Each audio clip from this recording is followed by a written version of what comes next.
Hi friends, চলে এলাম নতুন স্বাদের ভিডিও নিয়ে। তো আজকের করবে মৌরলা মাছের টক। তো তার জন্য গাছের আম দেখছিলাম যে আমগুলো কত বড় বড় হয়েছে। তো এর থেকে কটা আম পেরেই নিলাম, তো কারণ টক তো করতেই হবে না, তো তার জন্য পেরেই নিয়েছি কটা আম। তো এই 3টে আম দিয়েই টক করব। তো তার জন্য মৌরলা মাছগুলো কেটে নিচ্ছি। তো তোমরা কিভাবে মৌরলা মাছ কাটো তো আমাকে বলবে। তো আমি তো এইভাবেই কাটি। তো তোমরা কি কেউ এইভাবে মৌরলা মাছ কাটো? তো আমাকে কমেন্টে জানিও। এরকমভাবে আস্তে আস্তে মাছগুলোকে কেটে নিচ্ছি। তো আমার মাছগুলো কাটা কমপ্লিট হয়ে গেছে। তো এবারে এগুলোকে আমি পরিষ্কার জলে ধুয়ে নেব। মাছগুলো আমার ধোয়া কমপ্লিট হয়ে গেছে, তো তোমরা দেখতে পাচ্ছ। এবারে টক করার জন্য যে আমগুলো পেরে নিয়েছিলাম, তো সেগুলো কেটে নিচ্ছি।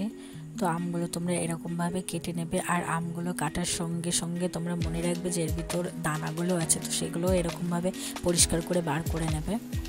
তো দেখো আমার সব আমগুলো প্রায় কাটা হয়ে গেছে। এবারে টকটা করব, তাই উনুনে কড়াই বসিয়েছি। তো তাতে নিয়েছি একটু রিফাইন তেল। তো তেল দিয়ে মাছ কটা আগে ভেজে নেব। মাছগুলো ছোট ছোট, তাই কড়াই দিয়ে বেশি নাড়াচাড়া করার দরকার নেই, এতে মাছটা ভেঙে যেতে পারে। তাই বেশি নাড়াচাড়া না করেই মাছটাকে আস্তে আস্তে করে ভেজে নিয়ে তুলে নিলাম। তুলে নেওয়ার পরে ওই একই কড়াই আরেকটু তেল দিলাম। তো তেল দিয়ে ফোড়নে দিলাম কাঁচা লঙ্কা আর গোটা সর্ষে। দেওয়ার পরে কাটা আমগুলোকে দিয়ে দিলাম। তো দিয়ে এটাকে নাড়তে থাকবো। ভালো করে নাড়িয়ে চাড়িয়ে নিয়ে এতে একটু দেব সামান্য পরিমাণে হলুদ গুঁড়ো, এবং হলুদ গুঁড়ো দিয়ে এটাকে ভালো করে নাড়তে থাকবো। এবং দেব পরিমাণ মতো নুন এবং লঙ্কার গুঁড়ো। তো লঙ্কার গুঁড়ো তোমরা দিতে পারো বা কাঁচা লঙ্কাও ব্যবহার করতে পারো। এই মশলাগুলো দিয়ে ভালো করে নাড়িয়ে চাড়িয়ে এতে আস্তে আস্তে জল দিয়ে দেবো, পরিমাণ মতো জল দিয়ে 5 মিনিটের মতো রেখে দেবো, কারণ আমটা তো সিদ্ধ হতে বেশি টাইম লাগে না। তাই 5 মিনিট পরে জলটা যখন ফুটে যাবে, তো ওতে স্বাদ মতো চিনি দেবো। তো তোমরা চাইলে চিনির পরিমাণটা কম দিতে পারো, তো আমরা বেশিটা দিয়েছিলাম।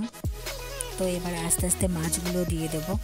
তো মাছগুলো দেওয়ার পরে এতে আমরা আরেকটা জিনিস অ্যাড করেছিলাম, সেটা হলো সর্ষে বাটা। তো সর্ষে বাটাটা না দিলে এই টকটাই ভালো লাগবে না। তো তোমরা অবশ্যই এই সর্ষে বাটাটা দেবে, এটাকে স্কিপ করবে না। মৌরলা মাছের টক প্রায় কমপ্লিট আমাদের খাওয়ার জন্য, এবারে রেডি হয়ে গেছে।